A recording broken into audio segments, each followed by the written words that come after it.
প্রথম জানবো সেটা হচ্ছে কার্য বা ওয়ার্ক।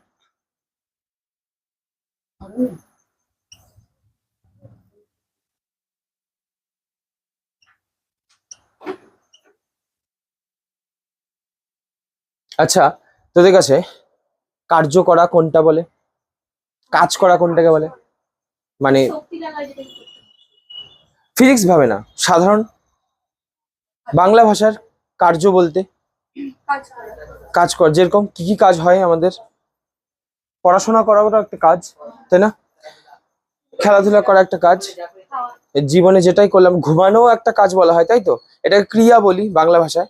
কিন্তু ক্রিয়াতে সব সময় কিন্তু আমাদের বাংলার কাজ আর ফিজিক্সের কাজ সেম হয় না, আলাদা আলাদা থাকে। এবার ফিজিক্সের কাজ কি তাহলে?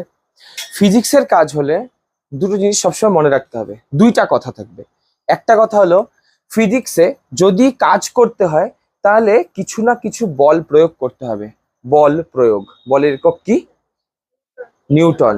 আর বলের কোন অক্ষর দিয়ে বলকে ডিনোট করা হয়? এফ দিয়ে। বল প্রয়োগ করতেই হবে। আর বল প্রয়োগ করার পরে যেই বস্তুর উপর বল প্রয়োগ করছি সেই বস্তুটার, এবার আমি যখন বল প্রয়োগ করবো, দেখ একটা ছোট বস্তু হলে আলাদা বিষয়, একটা মোবাইলকে গোটাটা তুলছি বা একটা ব্যাগকে গোটাটা তুলতে পারছি, ঠিক আছে? কিন্তু তুলনামূলকভাবে একটু বড় জিনিস কেনে, মনে কর একটা ছোট মোটো একটা টেবিল নিচ্ছি বা একটা আলমিরা নিচ্ছি, ছোট আলমিরা, যেটা এক হাতে আমি পারবো সরাতে। এবার যখন তুই ওই টেবিলটাকে সরাতে যাবি, তখন কি গোটা টেবিলটাকে গোটা শরীর দিয়ে ধরবি, নাকি দুটো হাত দিয়ে কোনো স্পেশাল একটা জায়গাকে ধরবি? ধর এক জায়গা থেকে এক জায়গায় ঠেলবি, তাই তো? এই তো কাজ করবি। এবার তো একটা ফিক্সড জায়গায় তো টাচ করবি, ওকে? ওই ফিক্সড যেই জায়গাতে তুই টাচ করছিস, মানে এবার যদি আমি ফিজিক্সের ভাষায় বলি, যে ঠিক যেই বিন্দুতে, মানে বস্তুর যেই বিন্দুতে বল প্রয়োগ হচ্ছে সেইটাকে বলা হয় প্রয়োগ বিন্দু। কি বললাম? বস্তুর ঠিক যেই বিন্দুতে বল প্রয়োগ হচ্ছে তাকে বলা হয় প্রয়োগ বিন্দু। এবার প্রয়োগ বিন্দুতে যখন আমি বল প্রয়োগ করব, তখন কি হবে বলতো? ওই বস্তুটার সরণ হতে হবে, সরতে হবে। সরণের ইংরেজি কি? ডিসপ্লেসমেন্ট। আর ডিসপ্লেসমেন্টের শর্ট ফর্মটা কি হলো তাহলে? ডি। বা অনেক ক্ষেত্রে এসও হয় কিন্তু, ঠিক আছে? কেউ লেখে ডি, কেউ লেখে এস। কোনো কোনো বইতে ডি আছে, হয়তো তোদের বইতে ডি থাকতে পারে, আবার কোনো কোনো বইতে হচ্ছে এস আছে, হয়তো প্রথম পেজে নিচে দেখ ডি লেখা আছে। তাহলে মনে রাখিস যে এই যে বল, কোনো একটা বস্তুকে আমি বল প্রয়োগ করলাম, সেই বল প্রয়োগ করার ফলে সেই বস্তুর প্রয়োগ বিন্দুতে বল প্রয়োগ করার ফলে সেই বস্তুটির সরণ ঘটলো, তাহলেই হচ্ছে সেই ক্ষেত্রে আমি বলবো কি ঘটছে? কার্য হয়েছে, কাজ হয়েছে। কাজ মানে ওয়ার্ক, এফ মানে ফোর্স, ডি ফর ডিসপ্লেসমেন্ট। অর্থাৎ যদি বাংলায় বলা হয় তাহলে কৃতকার্য বলবি, ঠিক আছে? কি বলবি? কৃতকার্য ইকুয়ালস টু বল, যেই বলটা আমি প্রযুক্ত করছি আর তার সঙ্গে সরণটা হতেই হবে। এটা নিয়ে লিখে নে চটপট করে। এটা হচ্ছে কার্যের আমাদের ফর্মুলা হলো, কাজের ফর্মুলা নাম্বার 1 দিয়ে কার্যের প্রথম ফর্মুলা হলো, কার্যের সূত্র কৃতকার্য ইকুয়ালস টু বল ইন্টু সরণ। এবার তোদেরকে একই সঙ্গে আমি একক আর হচ্ছে তোদের ডাইমেনশন, মানে হচ্ছে তোর মাত্রা একসাথে বোঝাবো। ওকে, তো সর্বপ্রথমে এবার সুন্দর করে এককটা বলে দে, এককটা বলে দে। দেখ কৃতকার্যের এককটা কত সুন্দর করে হবে, বুঝতে পারবি জিনিসটাকে। বল, বল আছে, বলের একক যেন কি বলছিলি? নিউটন, একদম তাই, নিউটন। ইন্টু হচ্ছে সরণের একক কি? মিটার সেকেন্ডে না, শুধু মিটারে। সরলাম যতটুকু মিটারে যাচ্ছি। ক্লিয়ার হলো? তাহলে বল ইন্টু সরণের একক কি হলো? নিউটন ইন্টু মিটার, ঠিক আছে? এই নিউটন ইন্টু মিটারকে একটা নাম দেওয়া হয়েছে, কি লিখলাম? জুল। কি লিখলাম? জুল। তাহলে বলের একক, সরি, কৃতকার্যের একক হচ্ছে নিউটন মিটার বা হচ্ছে জুল। এটার সিজিএসও আছে, এটা কিন্তু এসআই, হ্যাঁ এটা কিন্তু এসআই। হ্যাঁ, এবার যদি এটাকে সিজিএস পদ্ধতিতে বলি,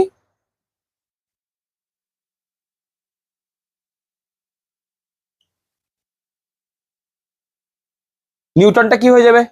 ডাইন হয়। মিটারটা কি হয়? সেন্টিমিটার। তাহলে এটা হলো ডাইন সেন্টিমিটার। তাহলে ডাইন সেন্টিমিটারকে যদি নিউটন মিটারকে একসাথে জুল বলা হয়, তাহলে ডাইন সেন্টিমিটারকে বলা হবে কি বলা হবে? কত বলা হচ্ছে? ইআরজি, আর্গ। বাংলায় লিখে দিচ্ছি,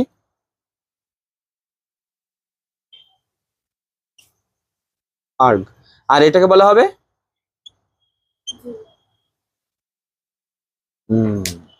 বোঝা গেল?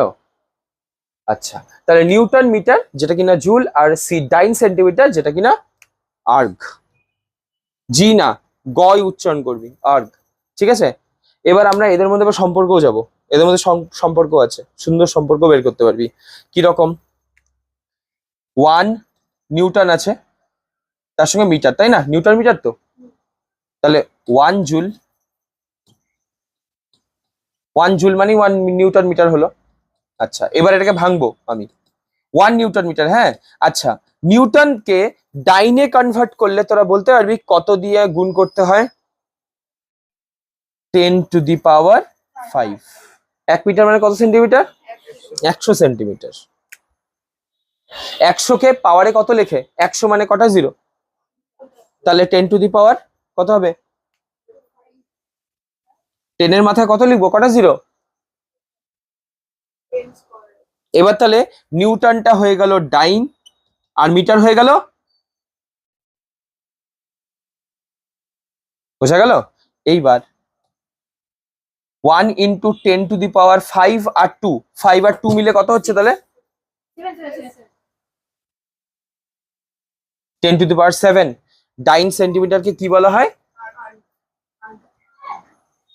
তাহলে কি পেলাম? 1 জুল।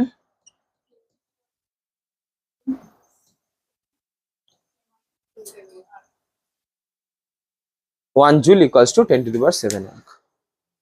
এটা হলো সম্পর্ক কৃতকার্যের এসআই ও সিজিএস এককের সম্পর্ক।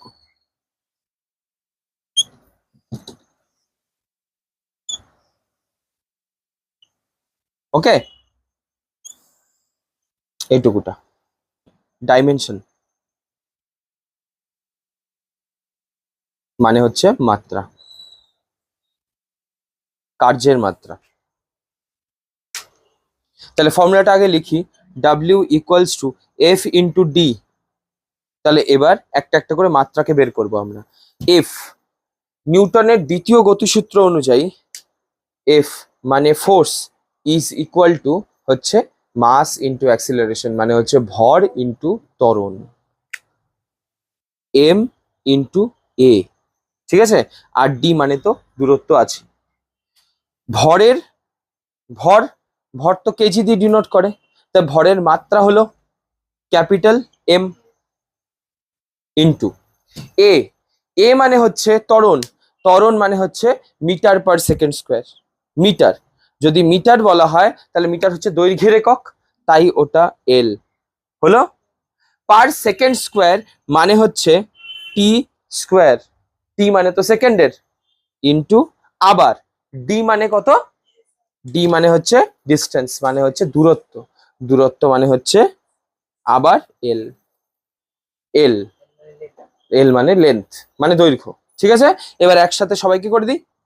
এম, এল কয়টা এখানটায়? এল স্কোয়ার, টিটার নিচে 2, তাহলে উপরে গেলে কি হয়ে যাবে? বোঝা গেল? তাহলে আলটিমেটলি কার্যের মাত্রা কি পেলাম?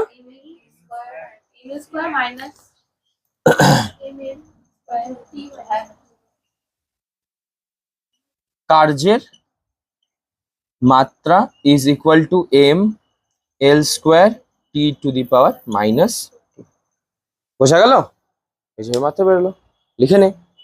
আচ্ছা, তো এবার W equals two F into D বা হচ্ছে কৃতকার্য ইকুয়ালস টু বল ইন্টু সরণ, এটা কখন হবে? ফিজিক্সে কোন অবস্থায় এই ফর্মুলাটা কাজ করবে? যখন কোনো একটা বস্তু তুমি বল প্রয়োগ করলে, তুমি না, যে কোনো জিনিস, কোনো একটা পদার্থ অন্য একটা পদার্থের মাধ্যমে বা অন্য একটা পদার্থ মানে বাইরের দিক থেকে বহিরাগত ভাবে যেভাবেই হোক যখন অন্য একটা প্রয়োগ বিন্দুতে যখন ও বল প্রয়োগ করলো, তার ফলে ওর সরণটা পুরোপুরি অনুভূমিক ভাবে হলো। কিভাবে হলো? অনুভূমিক, মানে ভূমির সমান্তরালে হলো। তখন এই ঘটনাটাকে বলা হবে, মানে তখন এই সূত্রটা ইউজ হবে। কি অবস্থায় সূত্রটা ইউজ হবে? মানে ধর তুই একটা সুটকেস ঠেলছিস, নিচের দিকে ধরে এইভাবে ঠেলছিস, নাম্বার ওয়ান। নাম্বার টু, একটা টেবিলকে, ভারী টেবিলকে এক জায়গার থেকে আরেক জায়গায় সরাচ্ছিস, ঠিক আছে? অথবা পাথরকে সরাচ্ছিস, অথবা 4-5 জন মিলে একটা গাড়ি স্টার্ট বন্ধ হয়ে গেছে, সেই গাড়িটাকে স্টার্ট দিচ্ছিস। অর এলস আরো একটা জিনিস হতে পারে, সেটা হচ্ছে গাড়িটা নিজের থেকেই তুই চালাচ্ছিস, তখনও তো একই জিনিস, ঠিক আছে? এখানেও কিন্তু বল প্রয়োগ করে বস্তুর আমি স্মরণ ঘটাচ্ছি। ক্লিয়ার হলো? এই ক্ষেত্রে কিন্তু এই ফর্মুলাটা হবে, হ্যাঁ। এবং এই চিত্রটা যেটা আমি আঁকলাম সেটা কিন্তু ইম্পর্টেন্ট, এটা কিন্তু তোরাও এঁকে রাখ, এই ফর্মুলাটার পাশেই এঁকে রাখ, খালি এইটুকু লাইন, আর কিচ্ছু করতে হবে না তোদেরকে। এইবার আসবো হচ্ছে কৃতকার্যের নেক্সট ফর্মুলার ওপর। আচ্ছা, কাজ কি শুধু একই রকম হয় রে? একদিকে চাপ দিব, মানে এক সাইড থেকে দেবো, আর হচ্ছে মাটি ঘষে ঘষে যাবে, সবসময় কি এরকমই কাজ হয়? আর কি হতে পারে? তোদের কমন সেন্স কি বলে? একদম তাই, উঠানো একটা হতে পারে। আচ্ছা, আগে আমরা এখন ওঠানোটা বলছি না, আরেক রকমের, মাটিকে টাচ করে, এটা তোরা বুঝলি যে মাটিকে টাচ করে ভূমির সমান্তরালেই ছেঁচড়া ছেঁচড়ায় নিয়ে যাবো, তাই তো কথাটা? এইবার এটা যদি না হয়, তাহলে আরেকটা কি রাস্তা আছে? মাটির থেকে তুলি নেই কিন্তু, কিন্তু ছেঁচড়ায় নিয়ে যাব না। বলতো, ভাবতো। মাটির থেকে তুলবো না, কিন্তু মাটির থেকে ডিটাচ করবো না মালটাকে, যা আছে ওই বস্তুটা ওখানেই থাকবে, ওর থেকে মানে মাটির থেকে আলগা করে দিব না আমি, মাটিতেই লাগানো থাকবে। বাট মাটিতে লাগিয়ে তারপরে আমরা ওইটাকে একদম অনুভূমিক ভাবে নেব না, মাটি থেকে কিছু দূর ওঠাবো, ওঠায় আলগা না হয়ে নিয়ে যাব। ভাব, আমি হিন্ট দিচ্ছি কিন্তু আস্তে আস্তে, চিন্তা কর।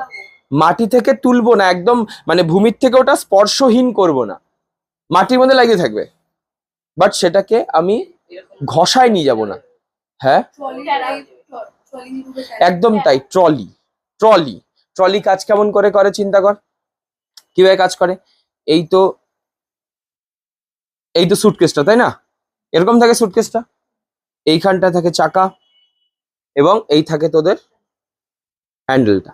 এবার যখন হ্যান্ডেলটা হয়, তোদের কিভাবে কাজ করছিস, ফার্স্টে কিন্তু কি সুন্দর একটা অ্যাঙ্গেল তৈরি করে ফেলছিস, তাই না? এবার তোরা এইদিকে হালকা টান দিয়ে যখন চালাচ্ছিস, তখন তার ফলে মুভমেন্টটা কোন দিকে হচ্ছে? এভাবে না? খেয়াল কর কি সুন্দর একটা অ্যাঙ্গেলে হচ্ছে, হচ্ছে না? একটা কোণে। এবং এই কোণটাকে আমরা ফিজিক্সের ভাষায় থিটা ধরবো, ঠিক আছে? মানে এটা হচ্ছে অ্যাকচুয়ালি ফিজিক্স না, অ্যাকচুয়ালি এটা হচ্ছে গ্রিক লেটার। এই গ্রিক লেটারে এই অক্ষরটার নাম হচ্ছে থিটা। কি নাম? থিটা। তোরা পরের বছর পড়বি এটা, ক্লাস 10-এ হচ্ছে ত্রিকোণমিতিতে এই থিটা অ্যাঙ্গেলটা তোদের সঙ্গে পরিচিত হয়ে যাবে প্রচন্ড ভাবে। কিন্তু ফর দ্য টাইমিং এটা এখন শুধুমাত্র এই কোণ হিসাবে এটাকে মনে রাখ। আর এই যে যখন শুধুমাত্র অনুভূমিক না হয়ে ভূমির সঙ্গে একটা কম ডিগ্রি হোক, যত ডিগ্রি হোক, একটা কোণের করে তারপরে যখন কোনো ক্ষেত্রে বল প্রয়োগ হচ্ছে, খেয়াল করে দেখ, এখানেও আমি বল প্রয়োগও করছি, এইখানটাতে আমার বস্তু সরণও হচ্ছে, তাহলে এইখানে আর এই জায়গাটা আমি 2 নাম্বার কেন দিছি? এখানে একটা কারণ আছে। সেই কারণটা হলো, এখানে যে কৃতকার্যটা হবে সেটা হবে আমি বল প্রয়োগও করছি, তার ফলে বস্তুটার সরণও হচ্ছে, কিন্তু একটা কোণের সাপেক্ষে হচ্ছে না। এই কোণটাই হলো মাপ, এটার কস থিটা। এটা নতুন জিনিস তোরা জানলি, যেটা ক্লাস 10-এ ত্রিকোণমিতিতে জানবি ফাইনাল ভাবে। আমি তোদেরকে হালকা করে এটা এক্সপ্লেনেশন দিয়ে দিচ্ছি, হালকা করে দিচ্ছি, ঠিক আছে? ভালো করে বুঝবি কস থিটা জিনিসটা কি। আশা করি তোদেরকে ডাব্লিউ নিচে আবার কৃতকার্য, এফ এর নিচে আবার বল আর সরণ লিখতে হবে না, এটা হয়ে গেছে একবার। এবার কস থিটাকে এক্সপ্লেন করি, শোন। কস থিটা হলো একটা একটা এটা কি ত্রিভুজ? কি লাগছে দেখতে? সমকোণী ত্রিভুজ। সমকোণী ত্রিভুজের নিচের দাগটাকে কি বলা হয়? ভূমি বলা হয়। এবং সোজাসুজি লম্বালম্বি দাগটাকে কি বলা হয়? ভার্টিক্যাল বা উলম্ব রেখাটাকে, উলম্ব না, উলম্ব রেখাটাকে কি নাম? লম্ব। আর যে এই যে আনতভাবে যে লাইনটা আছে, আনতভাবে লাইন মানে হচ্ছে অ্যাঙ্গুলার ভাবে সবচেয়ে যে বড় লাইনটা, মানে এই 3টে সাইডের মধ্যে সবচেয়ে বড় যে সাইডটা, বৃহত্তম বাহু, এটার কি নাম? অতিভুজ। কি নাম এটার? অতিভুজ। তাহলে যখন এই ভূমি, লম্ব আর অতিভুজ, এবার আমি এটাকে ব্লু দিয়ে কেন করলাম বলছি কেন। দেখ, এইখানটা কিন্তু, এটা কিন্তু আমার শুধুমাত্র ইমাজিনারি লাইন, কারণ তুই এখন ট্রলিটা টেনে নিয়ে যাচ্ছিস, এই লাইনটাকে দেখবি তোরা, দেখতে পাবি না তো, তোরা কিন্তু ভূমিটা জানিস তাই না, কোথা থেকে কোথায় আসতেছে এটা জানবি, আর ট্রলিটা কত অ্যাঙ্গেলে টেরা হয়ে আছে ওটা কিন্তু জানিস তোরা। এইবার এটা ভূমি, এটা হচ্ছে অতিভুজ। তো একই রকম জানিস, এই যে যখন ভূমিটা এই ভূমিটা আর এই অতিভুজটা, ভূমির দৈর্ঘ্য আর অতিভুজের দৈর্ঘ্য, দেখ ওদের দুইজনের মধ্যে মাঝখানে একটা জিনিস আছে, কোণ, তাই না? অর্থাৎ এই ভূমি আর অতিভুজ দুইজনের অনুপাত বা দুইজনের রেশিওটা, ভূমি বা এই অতিভুজ এই দুজনের রেশিওটা পুরোপুরি ডিপেন্ড করতেছে দেখ থিটাটার উপরে। আমি যদি এটাকে নিচু করে দিই, আরো যদি নিচের দিকে করে দিই, থিটা অ্যাঙ্গেলটা কমবে। থিটা অ্যাঙ্গেলটা কম হলে তখন এই দুজন চেঞ্জ হয়ে যাবে, অন্যরকম হয়ে যাবে না ব্যাপারটা, তখন বল আবার অন্যরকম ফেলতে হবে, তাই না? তুই দেখবি যত নিচের দিকে এরকম করে নিবি তত কিন্তু টানতে বেশি ফিল হবে, যত ওপর দিক করবি তত কিন্তু ফিলটা কম হবে। অর্থাৎ এখানে পুরোপুরি অ্যাঙ্গেলের উপর ডিপেন্ড করে ভূমি আর অতিভুজের একটা অনুপাত তৈরি হলো না। আবার বলছি লাইনটা, জাস্ট লাস্ট লাইনটা আবার বলছি, এই অ্যাঙ্গেলটার উপর ভিত্তি করে ভূমি আর অতিভুজের একটা রেশিও বা অনুপাতের মধ্যে চেঞ্জেস আসছে না। এই যখন একটা থিটা, থিটা নামক মানে যে কোনো এখানে কোণ দেওয়া যেত, বাট অঙ্কের ক্ষেত্রে ফিজিক্সের ক্ষেত্রে থিটা যেহেতু চলে আসছে এখন আমরা ওটাই পড়ি, কোনো রকম চেঞ্জের দরকার নেই। তাই থিটা কোণের সাপেক্ষে যখন ভূমি আর অতিভুজের রেশিও করা হয়, অনুপাত করা হয়, তখন এই অনুপাতটা একটা ইউনিক নাম দেওয়া হয়েছে, সেই নামটা দেওয়া হয়েছে হচ্ছে কস থিটা। কস বোঝা গেল? এবার ক্লিয়ার হচ্ছে থিটাটা কেন, এখানে কিন্তু কস আর থিটা দুটো গুণফল না, কিন্তু কস ইন্টু থিটা বলে কস থিটা না, কসটা জাস্ট অনুপাতটার নাম, থিটাটা হচ্ছে এইখানকার কোণ, আর ভূমি আর অতিভুজ মানে বুঝে গেছিস তোরা, এই জন্যই এখানে কিন্তু কস থিটা আসলো। এবার ক্লিয়ার হলো ব্যাপারটা, যে এইখানটা কি ছিল, এখানে কোনো অ্যাঙ্গেল আছে কি এই জায়গাটায়, এই জন্য এখানে কস থিটার কোনো ভ্যালু নেই, দরকার নেই এখানটায়, কিন্তু এইখানটাতে একটা অ্যাঙ্গেল তৈরি হয়েছে তাই এখানটায় কস থিটা আসছে, এবং এই কারণে কসই আসবে, অন্য কেউ আসবে না, কারণ এখানে ভূমি দিয়ে যাচ্ছে, ঠিক কি না? আর অ্যাঙ্গেল ভাবে তুমি তুলে তারপরে যখন সরাচ্ছ তখন অতিভুজ এফেক্ট করছে, তাহলে ভূমি আর অতিভুজেরই মধ্যে সমস্ত সম্পর্কটা তৈরি হচ্ছে, যার জন্য কস থিটা দেওয়া হচ্ছে। ঠিক আছে, কস থিটার একটা মান আছে। এখন কোন রকমের যুক্তি বা কিছু জিজ্ঞাসা করবি না, ক্লাস 9 এর জন্য এতটুকু এনাফ যে নর্মাল ভাবে লার্ন করা জিনিসটাকে, কারণ এখন এগুলো বোঝালে ক্লাস 10 এর টপিক হিসেবে আনতে হবে এবং এটা ইলাবোরেশনটা বড় হয়ে যাবে, আমার দরকার নেই অতগুলি। তো ছোটভাবে যদি বলা হয় তাহলে কস থিটার যে মানগুলো সেটা মনে রাখ, কয়েকটা আছে নির্দিষ্টভাবে। কস 0 ডিগ্রি এটার মান হচ্ছে 1, কস 30 ডিগ্রি এটার মান হচ্ছে √3/2, কস 45 ডিগ্রি এটার ভ্যালু হচ্ছে 1/√2, আর কস 60 ডিগ্রি এর ভ্যালু হচ্ছে 1/2, অ্যান্ড কস 0 ডিগ্রি, না সরি 0 তো না, এটা 90 ডিগ্রি এর ভ্যালু হবে 0। এখানে এই বাস এই তিনটে মান পড়ে রাখ তোরা, আর কিচ্ছু না, শুধু এই তিনটের মান পড়ে রাখবি, ঠিক আছে? মনে থাকবে জিনিসটা। তো এবার ঘটনা হচ্ছে, তোরা তো এখানে বলতেই পারি যে স্যার তাহলে তুমি 0, 30, 45, 60, 90, আমরা তো 0 থেকে 90 ডিগ্রির মাঝখানে 90টা অ্যাঙ্গেল আছে কিনা, তাহলে বাকি অ্যাঙ্গেল গুলো ভ্যালু লিখলা না কেন? কেন লিখলাম না, কারণ তার মাঝখানে যে মানগুলো, ওই মানগুলো এরকম সোজা না, মানে কি বলতো, একটা নাম্বার তারপর একটা পয়েন্ট একটা সামথিং এরকম আছে, মানে একটু বিটকাল নাম্বার। এবার এই বিটকাল নাম্বারটা লার্ন করাটা কঠিন, সহজ হচ্ছে এই কটা, এই জন্য 9 এবং 10-এ এই কটা ডিগ্রির অ্যাঙ্গেলই দেওয়া হয়। এবং আমাদের ক্ষেত্রে আমরা মানে সিলেবাসে অনুযায়ী যদি বলি, তাহলে সিলেবাসে এই কটা ডিগ্রির বাইরে আর দিবে না। ধর এমন করে বলা থাকবে যে একটি সুটকেস অমুক একজন লোক হচ্ছে ভূমির সমান্তরালে না রেখে এত ডিগ্রি অ্যাঙ্গেল করে, ধরেন 30 ডিগ্রি বা 45 ডিগ্রি বা 60 ডিগ্রি এত অ্যাঙ্গেলে হচ্ছে কোন একটি ট্রলি ব্যাগকে নিয়ে যাচ্ছেন, ঠিক আছে?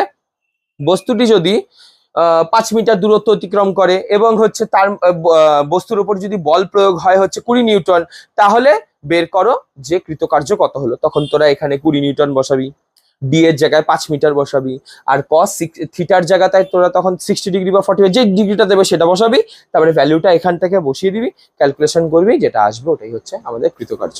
বোঝা গেল ব্যাপারটা? এটা হচ্ছে অঙ্কের, এগুলো যা তৈরি হচ্ছে অঙ্কের জিনিস তৈরি হচ্ছে কিন্তু। ওকে, এই কটা জাস্ট আলাদাভাবে একদম লেখ, এটা নর্মাল ফর্মুলার মধ্যে ইনক্লুড করিস না, এটাকে আলাদাভাবে কোনো একটা জায়গায় লেখ, পাশেই ওই পেজেই লিখবি, পাশেই লিখবি ছোট্ট করে লিখে, এটাকে লার্ন করার জন্য দিয়ে রাখতে জিনিসটাকে, ঠিক আছে? কসের এটাই হলো মান। এবারে আমি কস দিয়ে প্রত্যেকটা জিনিসে কিন্তু এক্সপ্লেন করব যে কেন এখানটায় কস আছে, 1 নাম্বার ফর্মুলায় কেন কস নাই, সব কটা কিন্তু বোঝাবো। খেয়াল কর একটা জিনিস, যে এইখানটাতে অনুভূমিক আছে না, অর্থাৎ তুই পেন দুটোকে দেখবি, যেই দিকে বল প্রয়োগ হচ্ছে এই ডাইরেকশনে এরকম ভাবে, ঠিক ওই একই সাথে একই অনুভূমিক ভাবে হচ্ছে বস্তুটা সরণ হচ্ছে, হচ্ছে কিনা? ঠিক আছে, এইখানে হলে এরকম ভাবে তবে না এরকম কোণ উৎপন্ন হচ্ছে, ঠিক না?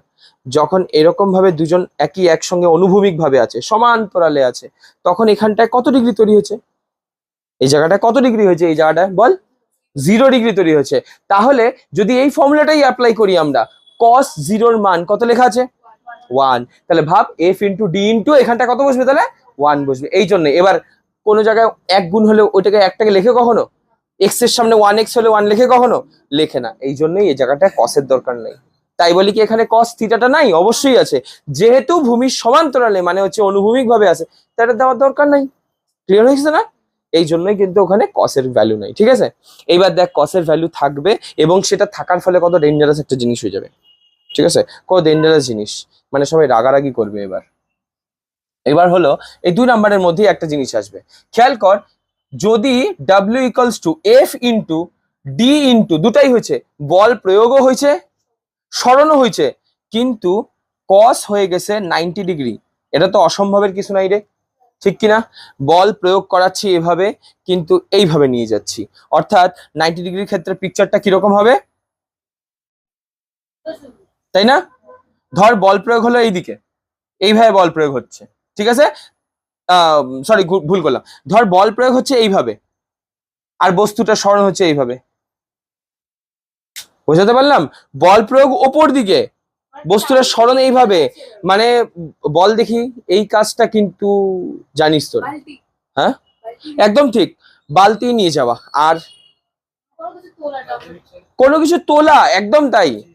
যারা ধর কুলি, চিন্তা কর, কুলিরা তুললো, মাথায় বোঝাইটা নিল, বোঝাটা নিয়ে যে যাচ্ছে, তুই চিন্তা কর বোঝাটা কেমন জায়গা দিয়ে যাচ্ছে, এই থেকে এই রকম, তার মানে ডিসপ্লেসমেন্টটা এইভাবে, এবং ও তুলে আসে না, উপর দিকে উঠায় রাখছে না, তাহলে ফোর্সটা এর উঠে আছে উপর দিকে। এইবার চিন্তা কর, যখন মাথার মধ্যে বসে গেল, এবার যখন যাচ্ছে, তখন সমানে বলটা যেদিকে প্রয়োগ হচ্ছে আর তার ফলে বস্তুর যে সরণটা হচ্ছে, তার মাঝখানে কত ডিগ্রি তৈরি হলো? 90 ডিগ্রি। তাহলে এখানটা obviously F into D into cos 90 degree হবে। দেখ খেয়াল করে 90 ডিগ্রি ভ্যালু কত দেওয়া আছে? cos 90। ভাব এখানে শূন্য, F ইন্টু ডি ইন্টু শূন্য, মানে হলো W equals to F into D into শূন্য। F ইন্টু ডি ইন্টু শূন্য, শূন্য দিয়ে কিছু গুণ করলে কত হয়? শূন্য হয়। তার মানে এখানে ওয়ার্ক কি হলো? মানে কোনো কাজই হলো না। তার মানে যে একটা ধর কুলি যাচ্ছে, ঠিক আছে, এবার তোদের বোঝাই টোঝাই নিয়ে গেল, তোরা নামাইতে বললি, ও ট্রেনের মধ্যে তোদের জিনিসপত্র নামাইলো, এবার বললো বাবু পেশা, এখন বললি তুমি তো কোনো কাজই করো নাই, বললি এক্সপ্রেশনটা দিয়ে দিলি, কি হবে এবার? বলে তুমি তো কাজই করো নাই, ও কাজই ছেড়ে দিবে রাগে, বলবে এ রাম আপনি जो बोला ये तो दुनिया के कुछ और ही हो गया। এইটাই হচ্ছে কথা, যে মনে রাখবি এইটার একটা নাম আছে রীতিমতো, যেহেতু এখানে কাজ শূন্য, তাই ফিজিক্সের ভাষায় এটাকে বলে কার্যহীন বল। আর কে করে জানিস? পরের দিন থেকে রোদ দেওয়া বন্ধ করে দিবে, সূর্য করে এই কাজটা, কার্যহীন বল। কিভাবে কার্যহীন বল? দেখ বুঝাচ্ছি। সূর্যকে কেন্দ্র করে আমরা সবাই ঘুরি, তাহলে সূর্যকে কেন্দ্র করে যখন ঘুরছি, তাহলে সূর্য পৃথিবীটাকে কোন দিকে টানছে? নিচের দিকে, মানে অ্যাঙ্গেলটা কোন, সরি ডাইরেকশনটা কোন দিকে? এই দিক, ঠিক আছে।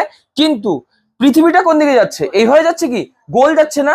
তো চিন্তা করে দেখ এই সময় বলটা কোন দিকে কাজ করছে, এটা বোঝানোর জন্য তোদেরকে আমি একটা এক্সাম্পল দিয়ে বোঝাচ্ছি। মনে কর হাতে এক সাইডে একটা সুতা ধরছিস, ঠিক আছে, আর একটা মাথায় সুতার, একটা মাথায় একটা পাথর নিছিস, এবার ঘুরাচ্ছিস ওকে, এভাবে ঘুরাচ্ছিস, ঠিক আছে, ঘুরতে সুন্দর করে, ব্যাপারটা অনেকটা এরকমই না? ঘুরতেছে তো। এবার মনে কর ঘুরতে ঘুরতে, এই যে ঘুরতেছে, মনে কর মাঝখানটায় কোনো একটা জায়গায় আমার আঙ্গুল দিয়ে বা হাত দিয়ে ধরা আছে, আর এইভাবে ও চারপাশে ঘুরতেছে, হ্যাঁ। এবার এইভাবে পাথরটা ঘুরতে ঘুরতে কোনো একটা জায়গা যদি খুলে যায়, তাহলে এটা বলতো কেমন ভাবে পড়বে? এই যাচ্ছে এই যাচ্ছে এই যাচ্ছে করতে করতে এই এই ছিঁড়ে গেল, এখান থেকে ছিঁড়ে গেল, এই হয় এখানে ছিঁড়ে গেল, তাহলে কোন দিকে যাবে এটা বলতো? এটা আবার দেখাচ্ছি, এই গিয়ে এমন গিয়ে এমন এমন যেতে যেতে যেতে যেতে এই ঘুরতে ঘুরতে ঘুরতে ঘুরতে এইভাবে হলো, তাহলে এবার কোন দিকে যাবে? কেমন হবে? দেখ এই এইভাবে ঘুরছে, এই ডাইরেকশনে ঘুরতে ঘুরতে এমন জায়গায় ছুটে গেল, তাহলে এটা কোন দিকে যাবে? হ্যাঁ ওইভাবে, মানে ফার্স্টে এরকম উঠবে, তারপরে গিয়ে পড়বে কিন্তু। অর্থাৎ প্রথম অবস্থায় ওর সরণটা কোন দিকে হলো, ওর সরণটা কোন দিকে হলো, মাঝখানে কত ডিগ্রি অ্যাঙ্গেল তৈরি হলো, এইটাই প্রতি মুহূর্তে। তুই দেখ তাহলে পরে এবার কথা হচ্ছে যে সরি, এবার আশা করি বুঝে যাবি। এবার এবার তাহলে ক্লিয়ার হলো তো যে কোনো একটা বস্তুকে যখন সূর্য নিজের কেন্দ্রের দিকে টানছে, বা আমরা যখন একটা পাথরকে একটা সুতার একটা মাথায় ধরে যখন ঘোরাচ্ছি, তখন বৃত্তাকার পথই কেন তৈরি হলো? কারণ প্রতি মুহূর্তে যেই টানটা পড়ছে ওর সঙ্গে সঙ্গে কিন্তু এই রেখাটা তো ফিক্সড, তো ঠিক কি না? ও কতটা বল প্রয়োগ করবে, কতটা দূরত্বটা, ওইটা তো ফিক্সড, ওর বাইরে যেতে দিচ্ছে না তো। এবার এইদিকে ও সবসময় কিন্তু চাচ্ছে আমি 90 ডিগ্রি করে বেরিয়ে যাব, আমি 90 ডিগ্রি করে বেরিয়ে যাব, সবসময় কিন্তু চাচ্ছে। তাই ও না তো এই রেখাটা বড় হচ্ছে, নাহি এটা যেতে পারছে। তো আলটিমেটলি মাঝখানে অ্যাঙ্গেল তো 90 ডিগ্রি আছে, বাট এখানটায় কক্ষপথটা কিভাবে তৈরি হলো, বৃত্তাকার। ঠিক আছে, যদিও আমাদের পৃথিবী আর সূর্যের মানে পৃথিবীর কক্ষপথটা বৃত্তাকার না, উপবৃত্তাকার, তবুও স্টিল এই জিনিসটা কিন্তু ওই এক্সপ্লেনেশন দিয়ে খাটে। বোঝা গেল? এই কারণেই হচ্ছে মাঝখানে যখন 90 ডিগ্রি অ্যাঙ্গেল ক্রিয়েট হচ্ছে, অর্থাৎ এই জায়গাটা হয়ে গেল হচ্ছে cos 90, যেটার ভ্যালু হচ্ছে 0, আর এইখানে করলে পরে কাজ হয়ে গেল 0। এই ক্ষেত্রে মনে রাখতে হবে যে তোরা যখন এই যে এখান থেকে ছুটি পাবি, পিঠে ব্যাগ নিবি, যখন যাবি পিঠে যে যতই ভারী লাগুক না কেন, তোরা কিন্তু কোনো কাজ করিস না, মনে রাখবি। কারণ ব্যাগ নিছিস, ব্যাগ নিয়ে যখন যাচ্ছিস, ব্যাগের সবসময় অভিকর্ষ বল কোন দিকে কাজ করছে, নিচের দিকে, ব্যাগটা নিচের দিকে পড়ার চেষ্টা, কিন্তু তোরা নিয়ে যাচ্ছিস কোন দিকে ওকে, এইভাবে। তা বলটা নিচের দিকে কাজ করছে, নিয়ে যাচ্ছিস এইভাবে, তাহলে হয়ে গেল 90 ডিগ্রি, সারাক্ষণ 90 ডিগ্রি হচ্ছে। তারপরে যতই ভারী লাগুক, আমার পিঠে ব্যথা হয়ে যাক, তবু আমি কাজ করিনি। ফিজিক্স তাই বলবে কিন্তু। অদ্ভুত জিনিস, এইটাকে বলা হয় কার্যহীন বল। ঠিক আছে, তাহলে দেখ শুধু কার্য করতে করতে আমরা কার্যহীন বলে চলে গেলাম, মানে কখন কাজ করব আর কখন কাজ হলো না, এটাকে বলা হয় বলের দ্বারা কার্য। প্রথমটা এই যে এইটা এবং এইটা, এটা হলো বলের দ্বারা কার্য, এবং যে cos 90 হলো, এটাকে বলা হয় বলের, না বলহীন কার্য না, এটা তো না না, বলহীন কার্য হয় না, এটা হচ্ছে কার্যহীন বল, একদম তাই, এটা হচ্ছে কার্যহীন বল। এটা হচ্ছে বলের দ্বারা কার্য, এটা হচ্ছে কার্যহীন বল। মানে আমি বল তো দিচ্ছি, স্মরণও ঘটছে, কিন্তু তবুও বলা হচ্ছে যে কোনো কাজ হচ্ছে না। এটা এক্সপ্রেশনটা ক্লিয়ার হয়েছে? এক্সাম্পল গুলো বাকিটা পড়বি বইয়ের থেকে, তুমি খুব সুন্দর করে এক্সপ্রেশনটা বুঝতে পারবি। আচ্ছা, এবার আমাদের হলো সমস্ত কিছু, এইবার আমরা এখানে আরেকটা কথা জানবো। যদি বলের বিরুদ্ধে কার্য হয়, মানে তুমি যেই দিকে বল প্রয়োগ হচ্ছে তার বিপরীত দিকে কাজ করছো, এটার এক্সাম্পল জানিস কি? এটার এক্সাম্পল হচ্ছে তোরা যখন কোনো গ্রাউন্ড ফ্লোর থেকে কি বলে ওটা, লিফটে দাঁড়ালি, এবার লিফটকে বললি তুমি আমাকে সেকেন্ড ফ্লোর বা থার্ড ফ্লোরে নিয়ে যাও, তখন উঠছে না, ও কোন দিকে উঠছে, সোজা ওপর দিকে, ঠিক কিনা? কিন্তু প্রতি মুহূর্তে অভিকর্ষ বল তোদেরকে কোন দিকে টানছে, সোজা নিচে। এবার তোরা চিন্তা কর, অভিকর্ষ বল টানছে নিচের দিকে, কিন্তু তার ফলে কিন্তু তাকে সেটা সত্ত্বেও বস্তুটার সরণ কোন দিকে হচ্ছে, ওপরের দিকে। তাহলে যেদিকে বল তার বিপরীত দিকে যদি যায়, তাহলে এটাকে বলা হয় বলের বিরুদ্ধে কার্য। কি বলা হয়? বলের বিরুদ্ধে কার্য। এবং অবভিয়াসলি এটারও কিন্তু ভ্যালু থাকে, ঠিক আছে? এটাকে বলে অবশ্যই বলের বিরুদ্ধে বলা হয়। এবার তাহলে আমি দুইভাবে এটাকে এক্সপ্লেন করব, ঠিক আছে? একটা একটু বড় ক্লাস হিসেবে, ক্লাস 11 হিসেবে এক্সপ্লেন করব, কিন্তু তোদেরকে এমনিতে বলে দিই। আচ্ছা, যখন বল প্রয়োগ যেদিকে করছি তার বিপরীত দিকে যদি সরণ হয়, আবার বলছি, বল যেদিকে প্রয়োগ করলাম তার বিপরীত দিকে যদি সরণ হয়, তাহলে কিন্তু সেই কাজটা হয়ে যাবে। দেখ, বল যেদিকে প্রয়োগ হচ্ছে, বস্তুর সরণ তার উল্টো দিকে। এবার সরণকে তো আমরা কখনো নেগেটিভে ধরবো না, কিন্তু বলটা যেহেতু উল্টো দিকে কাজ করছে তাই মাইনাস ধরবো। তাই মনে রাখবি, এই ক্ষেত্রে বলের বিরুদ্ধে যে কাজটা হবে সেটাকে বলা হয় নেগেটিভ কার্য। কি বলা হয়? নেগেটিভ কার্য। বোঝা গেল? যখন বলের ঠিক বিরুদ্ধে কাজ হবে, মানে যেদিকে বল তার একদম 180 ডিগ্রি, হ্যাঁ কি না রে? এই অ্যাঙ্গেলটা কত ডিগ্রি? 180 ডিগ্রি। 180 ডিগ্রিতে যখন কাজ করবে। ক্লিয়ার হয়েছে জিনিসটা? ফর্মুলা ওই একই, একটা প্লাসে আসলো, এটা প্লাসে আসলো, এটা অ্যাঙ্গেল করে আসলো, এরপর এটা 0 হইলো, লাস্টেরটায় মাইনাস হয়ে গেল। এই যে দেখাচ্ছি, যখন যেদিকে বল সেদিকেই সরণ, এই সেম ডাইরেকশনেই সরণ, এইদিকেই সরণ, তখন এইখানটা হচ্ছে এটা কি প্লাস কার্য হয়ে গেল। মানে এটা কিভাবে বোঝাই তোদেরকে, এই লেখাটা প্লাস ডাব্লিউ। বোঝা গেল? যখন একটা অ্যাঙ্গেলে উঠছে, সরণটা দিকে যাচ্ছে, অ্যাঙ্গেলটা যখন তৈরি হচ্ছে, তখন এফডি কস থিটা হচ্ছে, ঠিক না? এফডি কস থিটা হচ্ছে। যখন বল যেদিকে তার একদম সরাসরি 90 ডিগ্রিতে যদি কার্য ঘটে, তখন এটা হয়ে গেল শূন্য কার্য, ঠিক কি না? এইখানটায় কার্য ইকুয়ালস টু শূন্য, এটা ভালো করে লিখে দিই, ডাব্লিউ ইকুয়ালস টু শূন্য। এবার যখন এই অ্যাঙ্গেলটা সরে গিয়ে উল্টা দিক হয়ে গেল, মানে ফোর্সের দিকে তো ডিসপ্লেসমেন্ট এই দিকে, এই জন্য তখন হয়ে গেল মাইনাস কার্য, নেগেটিভ কার্য হয়ে গেল। অ্যাঙ্গেলগুলো বুঝতে পারলি সব কয়টা? সুন্দর না জিনিসটা? এদিকে প্লাস কার্য, এটাও প্লাস কার্য, এটা জিরো কার্য, ওদিকে গেলে মাইনাস কার্য। কি সুন্দর ঘটনাটা। এবার এটাকে তোদেরকে একটু ক্লাস 9-এর এক্সপ্লেনেশন, সরি ক্লাস 11-এর এক্সপ্লেনেশন দিয়ে তোদেরকে এই জিনিসটা, এই পার্টটা ক্লোজ করব। সেটা হলো যে এখানে আমরা ফর্মুলা কত জানলাম, মাইনাস, এখানটা 180 ডিগ্রি, তাই তো? তো এই যে W equals two F into D into, এখানে কস কত ডিগ্রি লিখবো তাহলে? 180 ডিগ্রি। যখন কস 180 ডিগ্রি হয় তখন কস 180 ডিগ্রির ভ্যালু কিন্তু -1 হয়। তো যদি এখনই যদি ক্যালকুলেটারে লিখিস, না লিখতে হবে না, দরকার নেই, যদি তোরা এখনই ক্যালকুলেটারে লিখিস তখনই কিন্তু তোরা কস 180 ডিগ্রি ভ্যালু কিন্তু -1 এ পাবি। অর্থাৎ -1 মানে কি, মাইনাসটা গুণ হয়ে গেল না এদিকে, তাহলে হয়ে গেল না মাইনাস এফ ডি। এটাই দেখালাম, W equals two minus F D. এবার হচ্ছে যদি এবার বল যেটা, সেই বলটা হচ্ছে অভিকর্ষ বল যদি হয়, অভিকর্ষ বলের দ্বারা কৃতকার্য মানে কিভাবে? তোরা লিফট করে নিচে নামছিস, নাম্বার 1। নাম্বার 2, কোনো একটা মাইন মানে খনিতে, কোনো উঁচু জায়গা থেকে কয়লার যে কয়লা মাইনিং করানোর জন্য যে বড় বড় ইয়েগুলো ইউজ করে না, কি বলে, কন্টেনার গুলো, যেগুলো চাকা লাগানো থাকে আর সাইড থেকে, হ্যাঁ ওইভাবে নিয়ে যায়, প্লাস হচ্ছে ওটা কিন্তু সাইডে একটা রোলারের সঙ্গে লাগানো থাকে, মানে লিফটের মতোই জিনিসটা, ঠিক আছে? ওই জিনিসটার মধ্যে কয়লা ভরে ওটাকে কিন্তু উপর থেকে নিচে, সরি কয়লা নেওয়ার জন্য উপর থেকে নিচে ফেলা হয়, তারপরে নিচ থেকে উপরে আনা হয়, ঠিক আছে? হ্যাঁ হ্যাঁ হ্যাঁ। ওই ক্ষেত্রে যখন এই যে ওপর থেকে নিচে যখন আনছি তখন কি ঘটনা ঘটছে দেখ, সহজ কথা, অভিকর্ষ বল সারাক্ষণ নিচের দিকে কাজ করছে আর বস্তুটা উপর থেকে নিচের দিকে আসছে, তাহলে যেদিকে এফ সেদিকে ডি না? সেম দিকেই তো হচ্ছে ঘটনাটা। এইখানটায় W equals two F D হচ্ছে, কিন্তু অনেকটা কিন্তু ঘটনা এইটাই, যেদিকেই এফ ওই দিকেই ডি। তোরা খেয়াল করে দেখ, এখানে যা ছবি এটা তাই ছবি, বাস ঘটনাটা এটা, এটা অনুভূমিক ছবি, এটা হচ্ছে উল্লম্ব ছবি, তাই তো? এই উল্লম্ব ছবিটা দেওয়ার মানেটা কি, কেন এখানে উল্লম্ব ছবিটা দেওয়া হলো, এবং এটাতে আমি আলাদা করে 3 নাম্বার কেন দিলাম দেখাচ্ছি কিভাবে কাজ করছে। তখন যারা সেই ক্ষেত্রে যখন উপর থেকে তোরা নিচে ফেলছিস, অ্যাকচুয়ালি ঘটনাটা এফ আর ডি না ফর্মুলাতে, এফ আর ডি তো ফর্মুলাতে, তো W equals two F into D যদি হয়, এফ এর ভ্যালু আমরা এর আগে এম ইন্টু এ জানলাম, আর ডি তো জানিসই তোরা, এটা তো হচ্ছে আমাদের স্মরণটাই, তাই তো? এটা রাখি, হ্যাঁ। এবার এটাকে পরিবর্তন করব, খেয়াল করবি, যখন ওপর থেকে নিচে ফেলছি তখন অভিকর্ষ বল টানছে, তো তাই অভিকর্ষ বলটাকে কোন অক্ষর দিয়ে ডিনোট করে? স্মল জি, ঠিক কি না? স্মল জি অক্ষর দিয়ে ডিনোট করে, তাই তো? তাহলে এবং বস্তুটা নিচ থেকে ওপরে নাও, বাদিক থেকে ডান দিকে নাও, যত খুশি যেভাবেই যাও, জায়গায় যাও, বস্তুর ভরের কোনো পরিবর্তন ঘটে কি? মাস বা ভরের কোনো পরিবর্তন ঘটে না।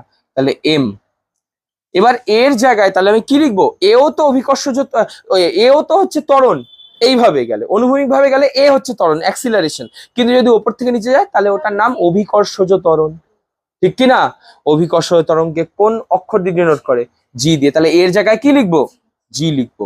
এইবার আমি যখন উপর থেকে নিচে ফেলছি তখন কি তোরা এইটাকে দূরত্ব বলবি নাকি উচ্চতা বলবি? উচ্চতা বলবি। আর উচ্চতাকে কি অক্ষর দিয়ে ডিনোট করে? উচ্চতার ইংরেজি কি?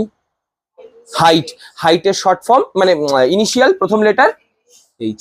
এইটা হলো আরেকটা formula, W equals to M G H. বোঝাতে পারছি তো আমি তোদেরকে? W equals to M G H. বোঝা গেল? এখানে তোদেরকে আমি আরো একটা কথা বলবো এবং এখান থেকে আরেকটা ধরনের একক যাবে, দেখ কিভাবে একক যাচ্ছে। এটা কিন্তু থার্ড ফর্মুলা হলো, একটা হলো W equals two F D, একটা হলো এফ ডি কস থিটা, একটা হলো এম ইন্টু জি ইন্টু এইচ। এবার এম ইন্টু জি ইন্টু এইচ কখন? যখন অভিকর্ষ বলের দ্বারা কৃতকার্য হয়, মানে কোনো বস্তু উপর থেকে নিচে পড়ছে। মনে কর এক্সাম্পলে এমন থাকতে পারে যে একটা ট্রাকের অ্যাক্সিডেন্ট ঘটে গেছে, সেই ট্রাকটা হচ্ছে ওপর থেকে সোজা কোনো খাদে নিচে পড়ে যাচ্ছে, তখন কিন্তু এটা হতে পারে। বোঝা গেল? ওই কি বলে, ট্রাকটার যদি ওজন 1000 টন হয়, তাহলে পরে উপর থেকে পড়ছে, ও যদি হচ্ছে তখন তোকে বলে দেবে এত মিটার যদি হয় তাহলে তার কৃতকার্য কত হচ্ছে, এই ক্ষেত্রে বলবে কিন্তু, ঠিক আছে? তো এই ক্ষেত্রে কিন্তু আমাদের এম ইন্টু জি ইন্টু এইচ কাজ করবে, কত উচ্চতার থেকে পড়ছে। অভিকর্ষজ ত্বরণটা, যেটা অভিকর্ষজ ত্বরণ যেমন কখনো চেঞ্জ হবে না, G equals to 9.8 metre per second square. এটা কখনোই পরিবর্তন হবে না, G equals to 9.8 metre per second square. পৃথিবীর জন্য এই জিনিসটা, বাকি অন্যদের জন্য অন্য কিছু। যাই হোক, এটা তো মেরুতে আর হচ্ছে নিরক্ষীয় অঞ্চলে একটুখানি পরিবর্তন হয়, অন এন অ্যাভারেজ আমরা 9.8 মিটার পার সেকেন্ড স্কোয়ার যে কোনো ক্ষেত্রে ধরবো। গেল। আচ্ছা, এইবারে এম ইন্টু জি ইন্টু এইচ, তো এইবার এখান থেকে আমরা নতুন একক পাবো। আগে যেমন তোরা ওইখানটায় জুল পাইছিলি, এখানে তোরা জুল পাবি না, একটু আলাদা জিনিস পাবি। সেটা বলার জন্য তোদেরকে আলাদা একটা জিনিসের আগে ইন্ট্রোডাকশন দেখাতে হবে। সেই ইন্ট্রোডাকশনটা হলো ওয়েট, মানে ওজন। ওজন কিসের কিসের ফলে হয়? কোন কোন জিনিসের ফলে ওজন তৈরি হয়? ওজন, ওজন কি জিনিস যেন? বল ছিল। আর সেই বলটা কেমন করে আসলো? মাধ্যাকর্ষণ শক্তির জন্য, তাই তো? মাধ্যাকর্ষণ শক্তির ফলে কাকে টানছে সে? কোন একটা বস্তুকে। সেই বস্তুর কি থাকে সবসময়? ভর থাকে, তাই তো? ভর থাকে, অর্থাৎ ভর, সেই ভরটাকে যেন কে টানবে? জি টানছে। Very good. মানে মনে রাখবি weight equals to M into G. কৃত কার্যের অভিকর্ষীয় একক। যদি সিজিএস এ হয় তাহলে সব ছোট ছোট একক থাকবে, মানে সিজিএস এ হয়ে যাবে গ্রাম, এবং এটা হয়ে যাবে সেমি। একই রকম ভাবে যদি এসআই পদ্ধতি হয় তাহলে হয়ে যাবে কিলোগ্রাম, কিগ্রা না, আর এটা হয়ে যাবে মিটার। বোঝা গেল? এইটাকে বলা হচ্ছে অভিকর্ষীয় একক, কৃতকার্যের অভিকর্ষীয় একক। র হবে এখানে একটা।